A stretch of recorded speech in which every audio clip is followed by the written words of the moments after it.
Welcome to Innovating Leadership, Co-Creating Our Future. Today, we're going to be talking about Flex, the art and science of leadership in a changing world. I'm your host, Maureen Metcalf, the CEO and founder of the Innovative Leadership Institute. I believe that leaders create a strategic advantage, and leadership is a key lever for changing the world and creating a world that we want to inhabit long term. I'm a regular contributor to Forbes and lead author on an award-winning book series focusing on innovating how you lead and transforming your organization. I'm also a fellow with the International Leadership Association. With me on the show today is Jeffrey Hull. He is the author of Flex, the art and science of leadership in a changing world, and the CEO of Leadershift, Inc. So Jeffrey, please tell our listeners about yourself. Basically, I divide myself up into three components, if you might say. Executive coaching, leadership coaching is my primary focus in a whole range of industries, usually at the C-suite level. I've been doing that for about 25 years. I'm also on the faculty at Harvard Medical School and at NYU, teaching leadership, C-suite leadership, capstone courses, that kind of thing. And I work part-time at the Institute of Coaching, which is affiliated with Harvard, doing research, developing education programs, and recently became the director of global development, looking to build out the community beyond the borders of the US. Your life sounds incredibly exciting. So, never a dull moment. So in the past, to move up the corporate ladder and succeed at the top, you simply had to set goals, motivate your team, delegate, and groom a successor. Now, if you're leading a team, chances are you're managing a kaleidoscope of people from a variety of cultures across a range of ages, all of whom are wired together 24/7. These changing demographics and structures have led to a seismic shift in terms of tools needed to successfully manage and grow within a company. Charisma and strategic thinking abilities now matter less than qualities such as vulnerability and reliability. So Jeff joins me today to discuss the research he's done on the art and science of leadership in a changing world that is featured in his book, Flex, and he'll also talk about research he's done since publishing the book.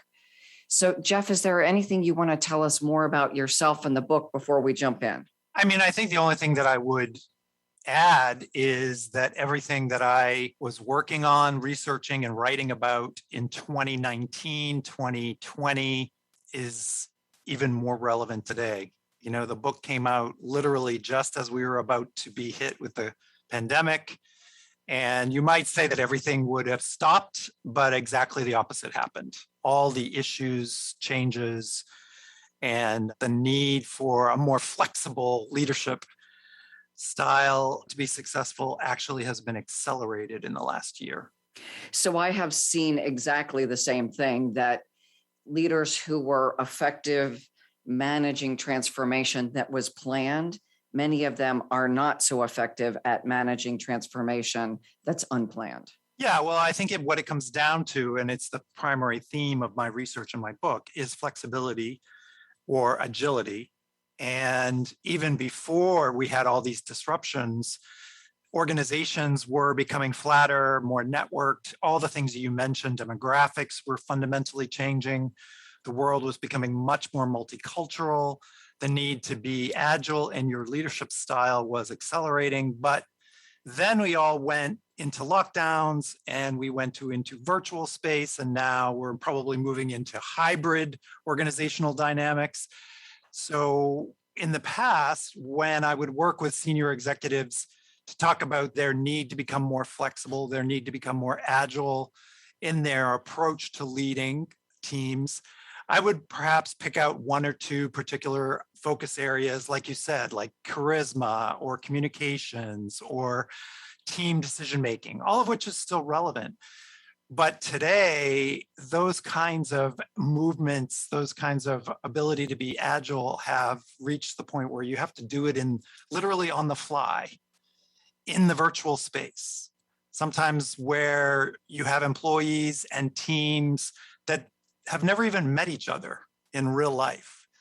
So all of this is as relevant as ever, but it's actually incredibly crucial to have that level of agility in today's world.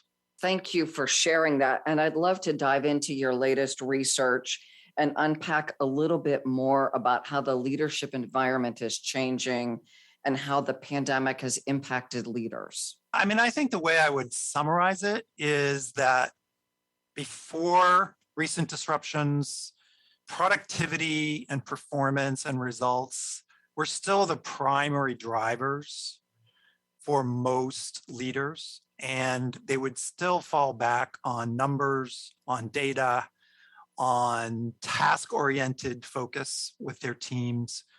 But in the past 18 months, we've all come to recognize that something much more profound than just results is actually key to success. And that's what I would call really the humanity or the human side of leading. The need to address, what are the indicators of your team in terms of how they're holding together under extreme anxiety or under personal difficulties of losing loved ones, or feeling really isolated and not being able to have a sense of team because they are either virtual or they're just geographically dispersed, or they're in places where they really don't have the technological capability to be connected. So there's so many different variables. And the recent research that we're doing at the Institute of Coaching, which will in fact be published just in the next few weeks, where we interviewed a large number of executives around how they have shifted gears during this pandemic period.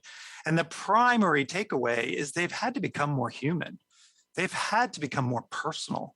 They've had to sometimes put results and data and numbers on the back seat and put in front their caring, their emotional connection to their people, their listening. They're creating an environment where people are not feeling disengaged or isolated or alienated or anxious, but are actually feeling like they're part of something. So it's more community oriented. And this is really new for a lot of leaders who used to be, get me the numbers, get me the facts, get me the data, all of which is still relevant, but it's perhaps taken a back seat to what I would call more compassionate and a more vulnerable, more human leadership style that's required in today's world. So you're doing this research through a coaching institute. Right. So my assumption is the coaching field sees this as a crucial shift. Oh, absolutely. I mean, even before the pandemic, part of the reason that I wrote the book Flex was because I was really becoming aware that coaching had become an integrated component of success for most leaders. And there are particular reasons for that, in a situation where you have a one-on-one relationship with a coach, you can go so much deeper into some of these more sensitive areas, such as diversity and inclusion and emotional intelligence and vulnerability and humility and all of the kinds of things that I was just talking about, the human side of leadership. Through mechanisms like feedback and assessments, working with a coach can be customized to the particular individual's situation. So even before the pandemic, coaching was really taking off as one of the best modalities for developing your leadership chops, I would say, your leadership capabilities and competencies in what is a fast, accelerating, changing world. And so now here we are, 18, 24 months later.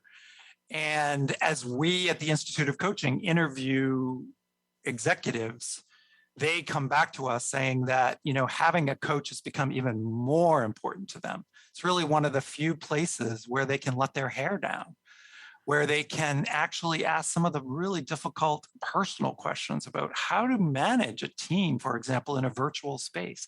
How do I create psychological safety? What do I do when no one will turn on their video? It's sometimes simple and sometimes complex, but coaching is one of those rare opportunities for someone to get truly customized and safe, confidential feedback to work on some of the more thorny challenges that leaders are facing in today's world. Thank you for sharing that, because in my experience, and I assume a lot of people are asking this question, for those leaders who were brilliant at delivering results, and in some cases results at any cost, making this shift is a significant shift in mindset. It's not a light switch that goes on. And so how they make that journey is a complex one. Absolutely. Yeah. And it starts with self-awareness, right? It starts with having a grounding in your strengths as a leader, what you do particularly well, what your fallback position might be, per se. Maybe you are highly charismatic. Maybe you are really good with numbers. And those strengths are important. And it's not an either or proposition. And that was one of the key themes in my book, in fact, that when I studied the different dimensions of effective leadership, I focused on a spectrum. So we have what we would traditionally call the alpha, or the assertive, authoritative approach to these kinds of leadership activities. And then at the other end of a spectrum, you have what's becoming known, and the lingo that I used was a more beta approach to leadership that's more collaborative, it's more consensus building, it's more coaching oriented. And the bottom line is it's not an either or proposition. It's not about becoming one way or the other. It's about developing the agility to sense what you're naturally good at, and then to look to build what I call your agility muscles so that you have that ability to flex when the situation calls for it. So if you tend to be a collaborative, consensus-driven leader, there are those situations where you really might need to be decisive. You really need to find your inner alpha, as you might say, and to prove to your team that you can lead under, difficult situation, that you can make the tough call. But likewise, at the other end of the spectrum, if you're well known for being charismatic and decisive and authoritative, well, all that's great until everybody doesn't turn on their video because they're all too scared to speak up. They don't feel safe. They don't feel like you're really listening. You're just like running up the mountain and you turn around and there's no one there. So there's a need in those situations for you to develop some of the softer skills, a connection to the emotions of the team that you're working with, to bring out the best in the introverts, to find ways to engage and motivate creative types who may not have that same kind of charisma or that extroverted personality.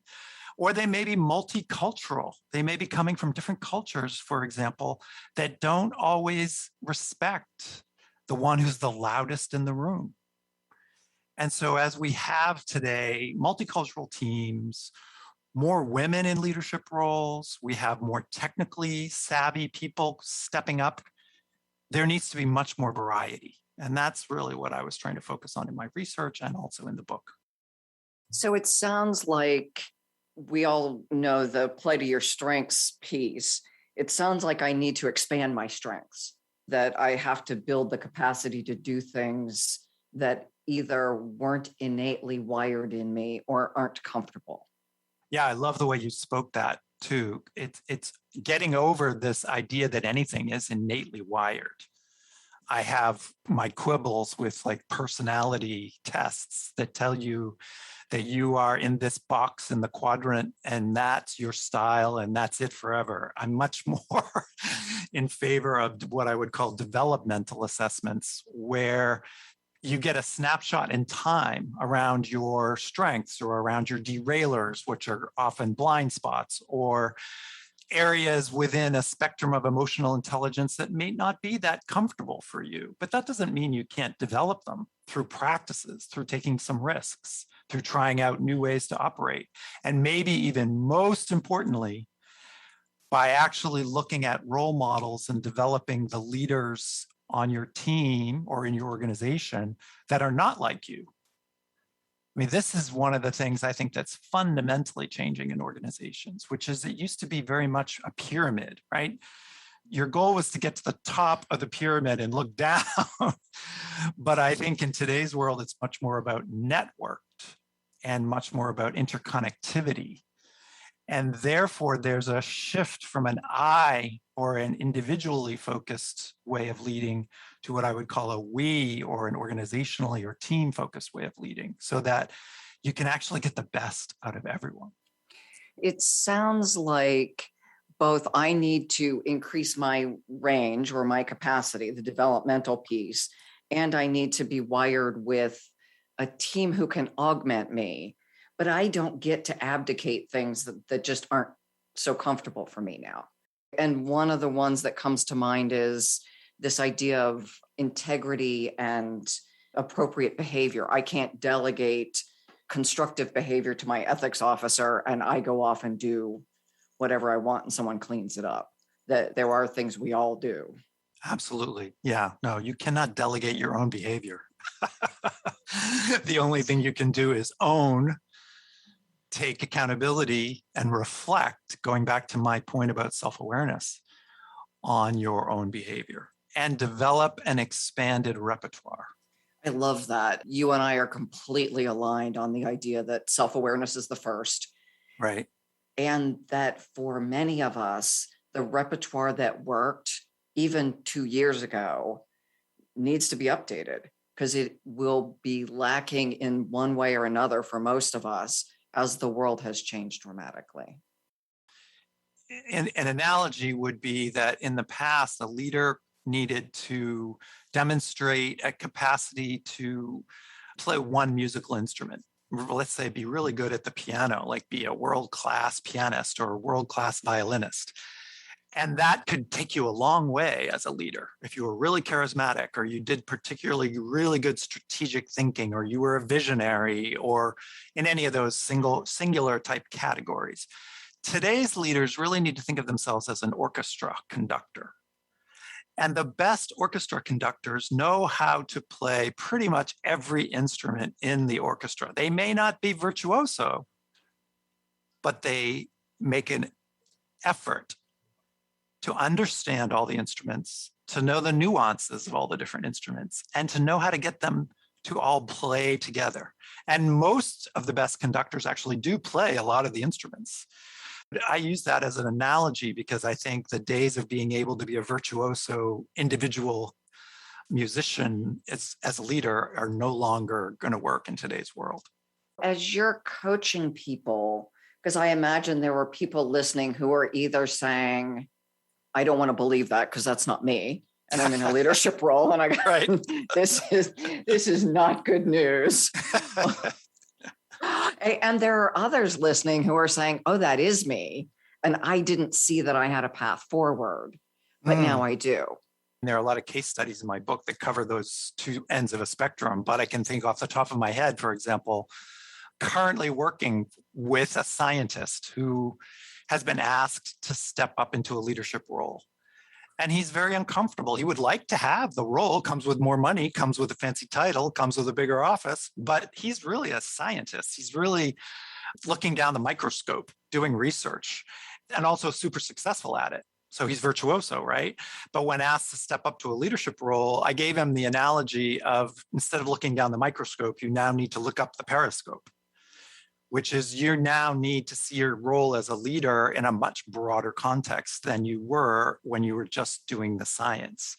And that's a challenge. It's making him very uncomfortable. It's much more relationship oriented than being a scientist. But he's up for the challenge. That's where coaching can help, to shift the mindset to say, okay, you're successful at science. Now you can be successful at relationships, which is what's key in leadership. The other end of the spectrum, I have you pointed to what I would call the reluctant leader.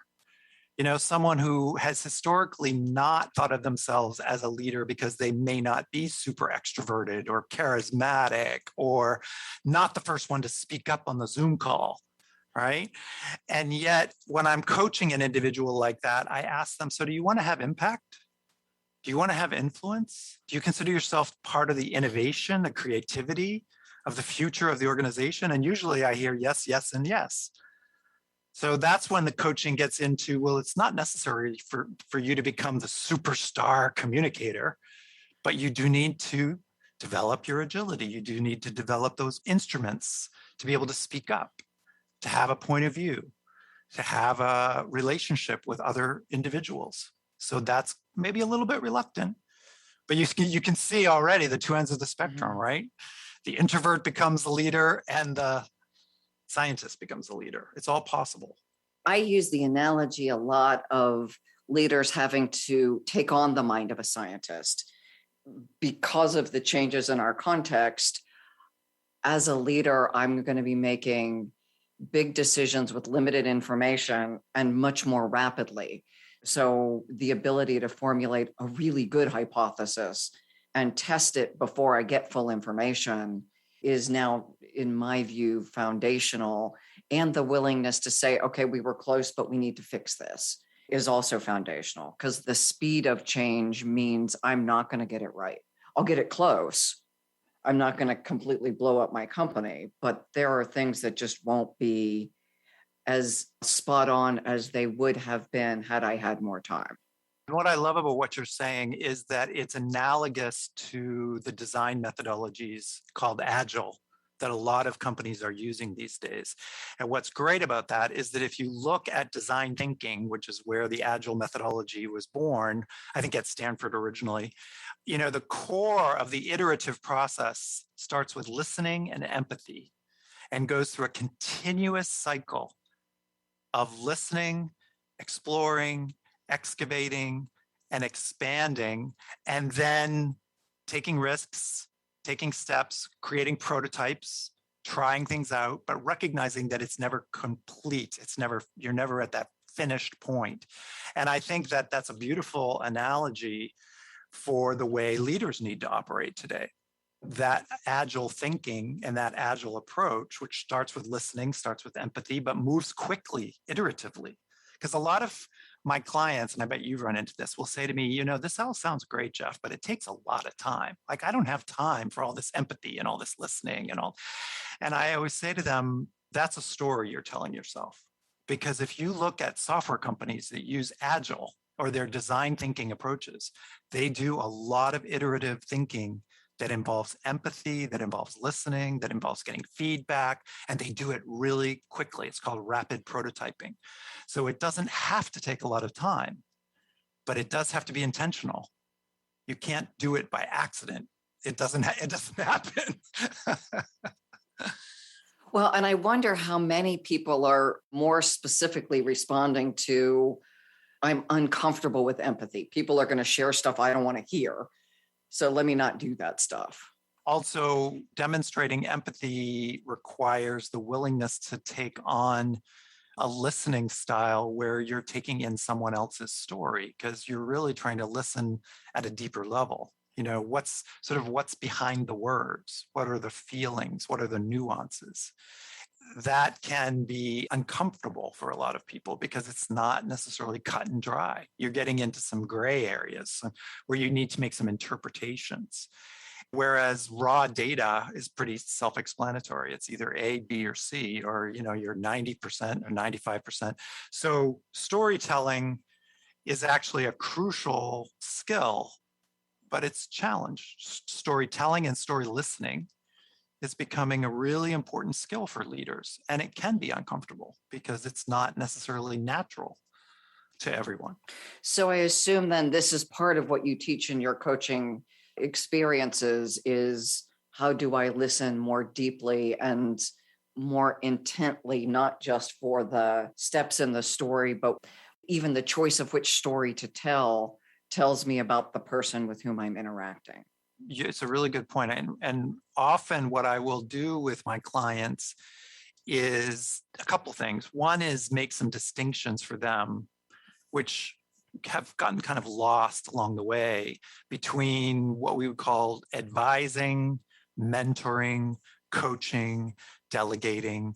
Those kinds of things all get lumped together, and they're actually quite different activities. And it can be really helpful for a leader to explore the difference between, for example, empowering, which is literally sharing power with others, and delegating, which is actually handing someone something to do while you're still in charge. It's fundamentally different.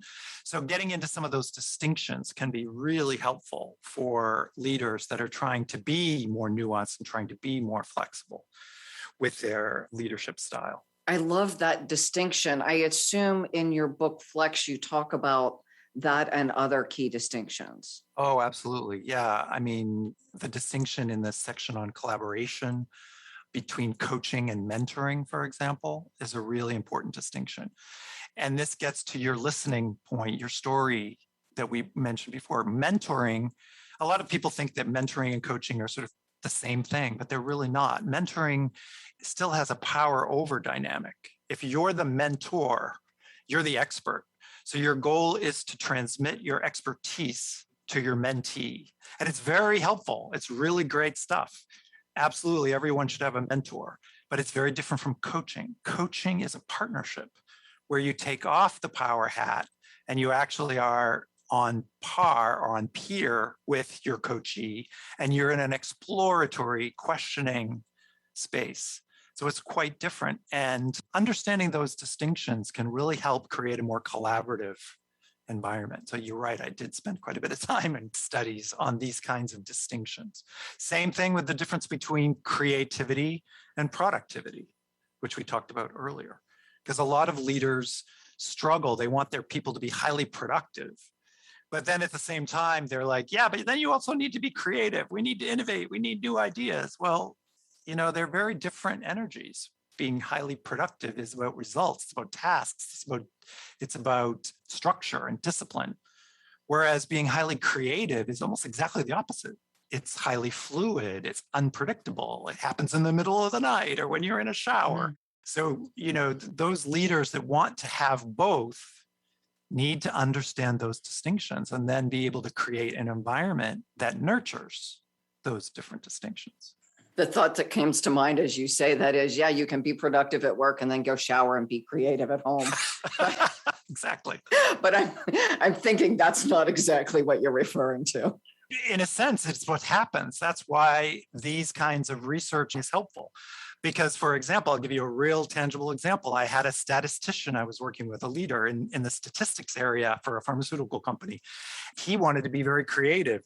And so he's most creative in the middle of the night. And so he would tend to come into work very late in the morning. And his boss was very frustrated with him. It's like, why don't you show up to work like everybody else? And he's like, well, you wanted me to be really creative with some of these new algorithms that we're creating. I happen to do that. Sort of, I wake up in the middle of the night and I have a great idea and I jump up in front of my computer and then I'm late for work. So, the boss who was my client, it was a real wake-up call when I said to him, well, which would you rather have? Your fabulous creative statistician showing up every day at 9 a.m.? Or your fabulous creative statistician coming up with amazing new algorithms and new ways to approach these statistical challenges? And he's like, oh, okay, I get it. Maybe I need to let him come into work whenever he wants to. So that's exactly the point. And that then requires our leaders not to have the either or, right, but the both and. Exactly. Because there are probably some people that need to be there at 9 o'clock and they follow a process and they interact with other people following processes. And that is efficient and effective, but not creative. Absolutely. But that's important. That's why it's helpful when you're a leader to be able to make those distinctions within yourself, within your team, within the workplace dynamic that you're creating. And then you can get both. You can get high productivity and you can get creativity. But you can't just demand one or the other and expect it to happen. That's a perfect lead into the next question. What are the major changes you're seeing in the design and overall execution of high-performing teams?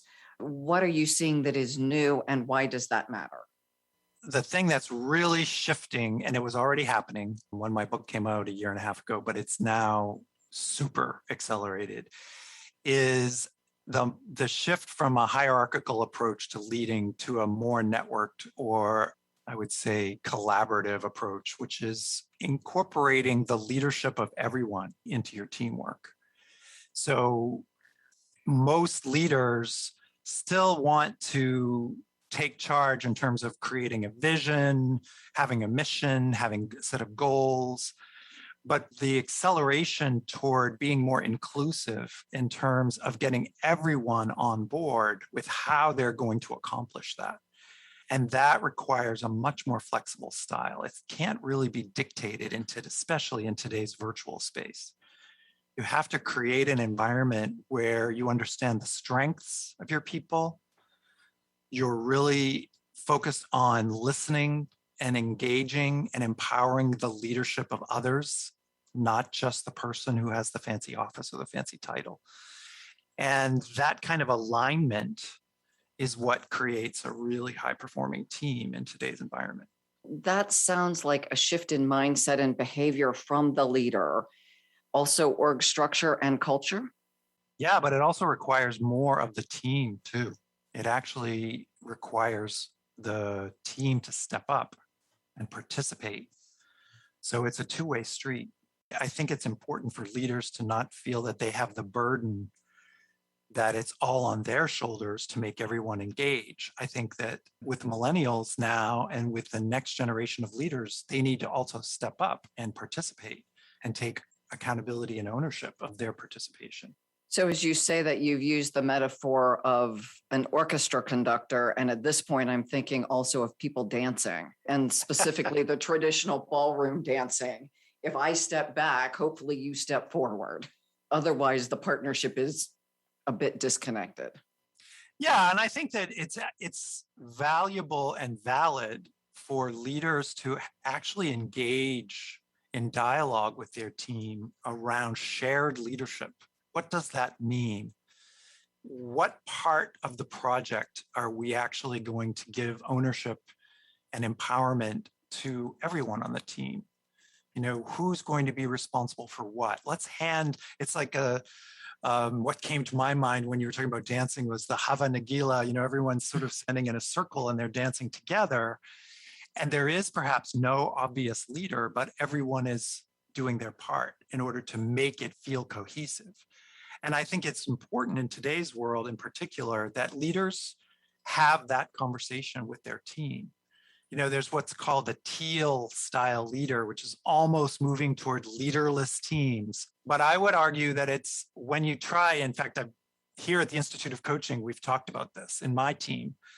And when we tried to be leaderless, everything fell apart because people were then saying, oh, well, I'm not in charge. Oh, well, I'm not in charge. Oh, well, but it's exactly the other way around. It's leaderful that you want to move towards and having accountability. So you look at what each person is responsible for in terms of the throughput of maybe the external world, which is the marketing, the consumer side, the engagement with the outside world, all the way through to the inner workings, the more data-driven, technological what would have been called the back office.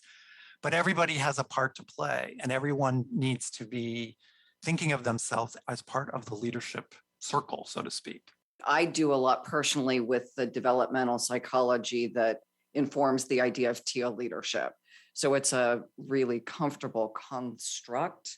And Right. Yet, as I see people moving into that, it seems really important for everyone, almost as a liberating structure, that we each need to understand how we show up differently. Otherwise, people who are uncomfortable in making mistakes will feel less empowered. So more of a freezing rather than I'm clear on my accountabilities and the expectations. And then over time, I step into this shared leadership or co-leadership. But that's so unnatural compared to what many of our organizations have done in the past. Right. You're absolutely right. And in fact, that's why these kinds of podcasts and the books that I'm writing and that you're putting out are really crucial. We are all in a very large transitional space right now, even globally. And it's not always going to be comfortable for individuals at the top that have been used to owning and being held accountable, but also being the power that made the decisions any more than it will for those next generations that want to step up, but are kind of like shocked when they realize that that comes with accountability. It comes with a need to be responsive, to be responsible, to be engaged. You can't disappear anymore. You can't hide out. So yeah, there's a very big transition happening when we move toward what I would call shared leadership space, or in my book, I call it a post-heroic, where there's no longer just one single, typically guy riding on the white horse to save everyone. We're all in this together. So now we all have to step up together. It can be very uncomfortable from both ends of the spectrum, but it is the direction that we're all moving. So the faster we get there, the more likely we're going to be successful. So you've talked about assessments and tools. I'm curious what you're seeing that you would put in your top 5 that really help people move from heroic to post-heroic other than stop watching Marvel movies. Actually, they can be great metaphors. In fact, I wrote a blog about one of them, about the transformation of Hulk. I'm forgetting the name of the professor that he transforms into at the end. Remember? Yeah. Mhm. He actually went from being super alpha to being super beta, and then they blended the two together. And it's interesting. And that was at Endgame, Avengers Endgame. And it's interesting to see how Hollywood does exactly have become a metaphor for what's actually happening in the real world in many cases. So to your point, though, about tools, I mean, I think there are a lot of really good emotional intelligence assessments that have been validated. I am a big fan, and I wrote about the EQI 2.0, which goes all the way back to a researcher named Peter Salovey. But Dan Goleman, who was one of the ones that publicized and made emotional intelligence sort of known to people as a journalist, he's developed a tool, emotional intelligence tool. I think some of them are excellent. What I look for in a tool like that, and I like the Hogan instrument panel is excellent also. The two things that I look for in choosing it, the leadership circle is another one that I think is really well done. So there's a bunch of really good ones, and I don't want to necessarily promote one over another, but I would say this. If you're choosing a tool, make sure, first of all, that it's less a personality assessment and more of a developmental assessment. And the way I would test that is ask whoever's giving you the assessment. If I take this assessment a year from now and I do a lot of work with a coach or with a training, will I be able to get a different score? In other words, can I shift? Can I move? If that's part of it, then I think that's a good sign. And then secondly, look for as many different categories as possible. I'm always wary when an assessment only has 3 or 4 boxes. We're much more complex than just 3 or 4, little spaces saying you're analytic or you're decisive or you're this or that. I like the EQI because it breaks emotional intelligence into 15 different dimensions. The Hogan, for example, I can't even remember how many dimensions. It has 3 or 4 different forms. It has lots of different dimensions. So look for tools. The leadership circle, I think, is something like 16 different dimensions. That's important because granularity matters when you're looking at things like developmental skills and capacities and emotional skills. You want to really get to the very deepest level of data you can. So the more subsections, the better. It might be a little bit intimidating sometimes when you have an assessment that's going to give you a 40-page report. But if you're going to use assessments, use the ones that do that because it's a lot of really rich information. Well, and if you're going to get 40 pages, work with a coach certified to help you work through that. Oh, absolutely. Yeah. Whenever possible, it's good to have a trained professional to work with. You mentioned teal. For listeners who aren't familiar with that other than a color to paint a room, can you tell people, and are you using assessments that help people measure specifically developmental maturity? No, not necessarily going to advocate for any one particular tool. If you look up developmental methodologies like vertical development, there's a lot of different tools that are out there. A colleague of mine uses a vertical index tool that was put out by the Center for Creative Leadership that's really well designed. But I wouldn't necessarily want to promote any particular tool. I would just suggest to folks that they look up leadership developmental paths, psychologies. There's a lot of different resources available in that space. I want to build on the distinction that you're making. There's personality type, depending on your research, but most people would say that we don't change our type over time, but we mature through. So we've got type assessments, we've got competency and 360 assessments, and then we've got the purely developmental, like the vertical development. And so for listeners to understand the distinction when you're taking this on so that you either combine them to get a certain outcome, but at least know what you're looking for so you don't take one test expecting to get feedback on something that is less supportive than you had hoped. I think that some of the well-known, more personality-oriented assessments have their place. For example, I use Myers-Briggs. It's probably the best known of all. And I use the Big Five. It's another one that everyone, but those are, to my mind, most helpful in team dynamics when you're looking to create a conversation around the different styles of people on a team and how to work effectively together, which is very different from when you're a leader looking to develop your own agility muscles. And you don't want to be putting yourself in a box.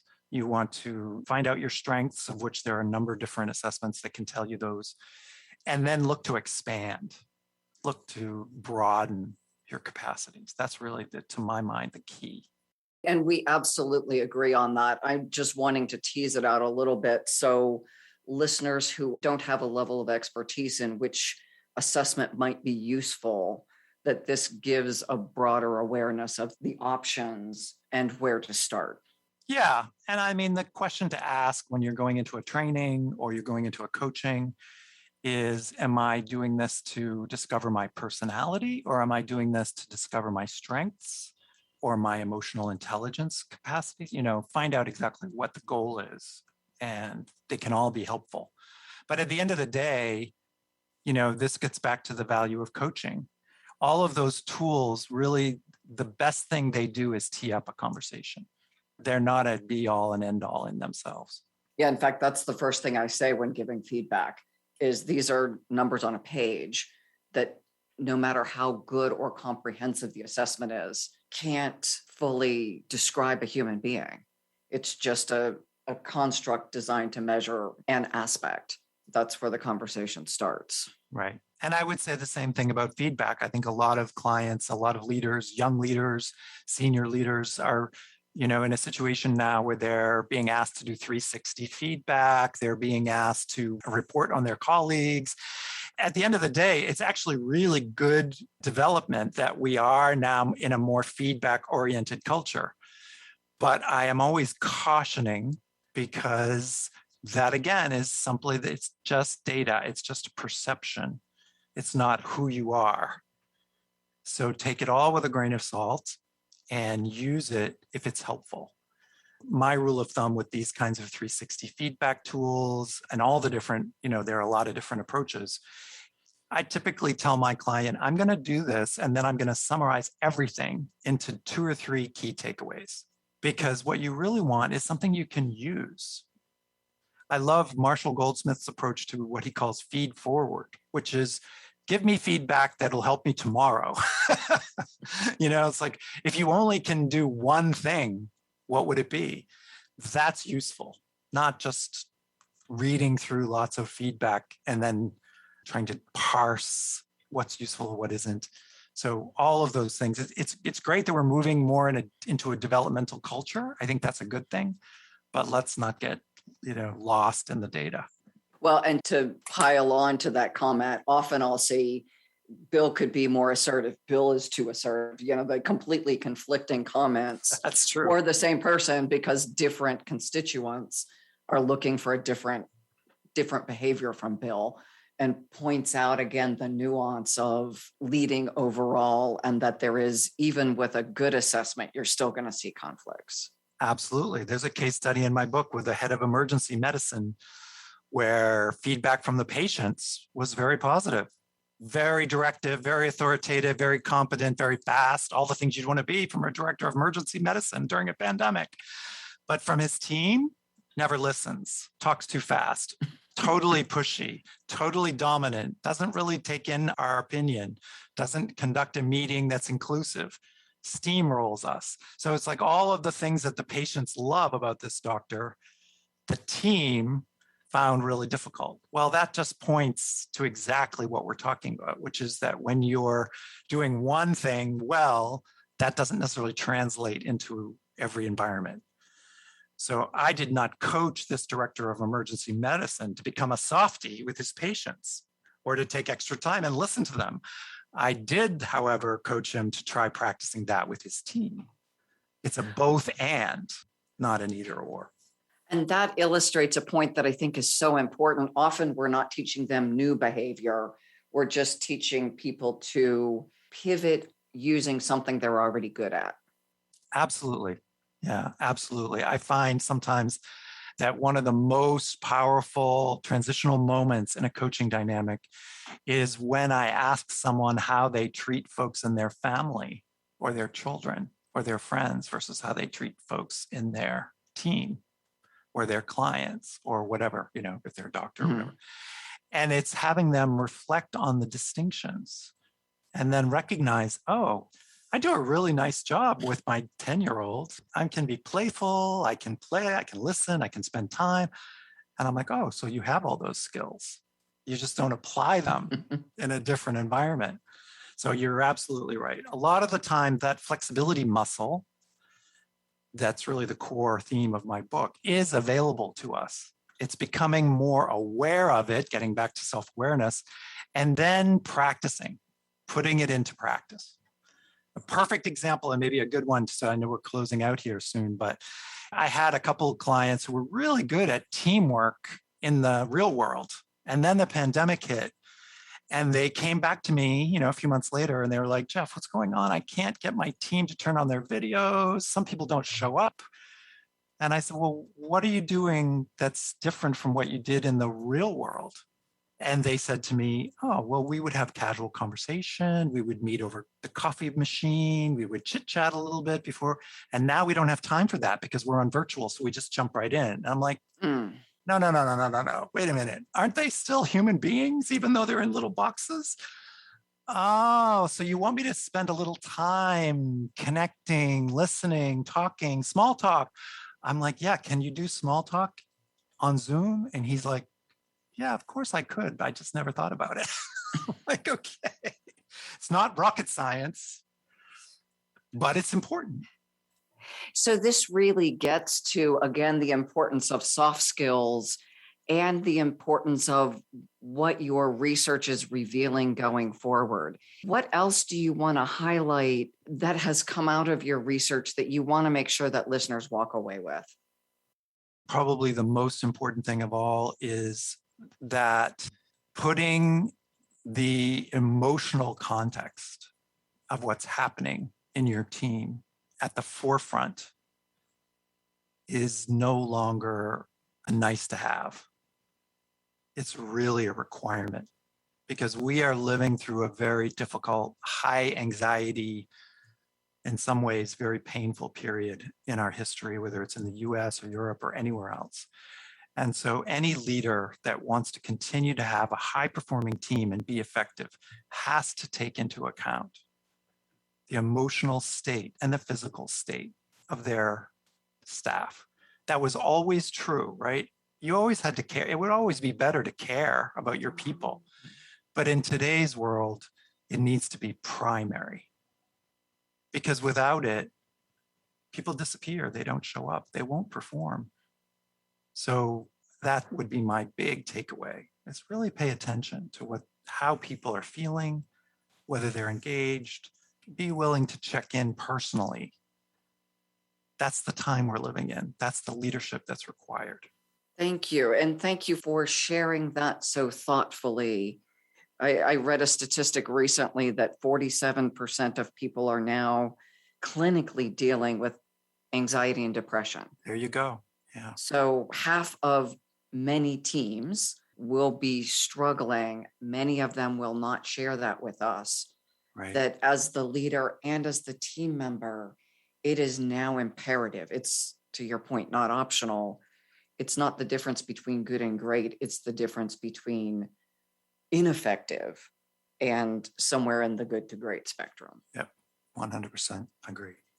So Jeff, before we leave, and I know we only have a minute, share with our listeners where they find your book and where they find you. They find me at the instituteofcoaching.org, where I'm one of the leaders, and really great resources and a wonderful paper coming out soon about research that we've talked about in this call.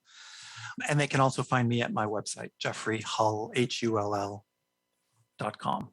Thank you. And thank you to our listeners for joining. This is such an important conversation for all of our listeners, whether you're leading in a hospital or a business or a family or a community or nonprofit or government.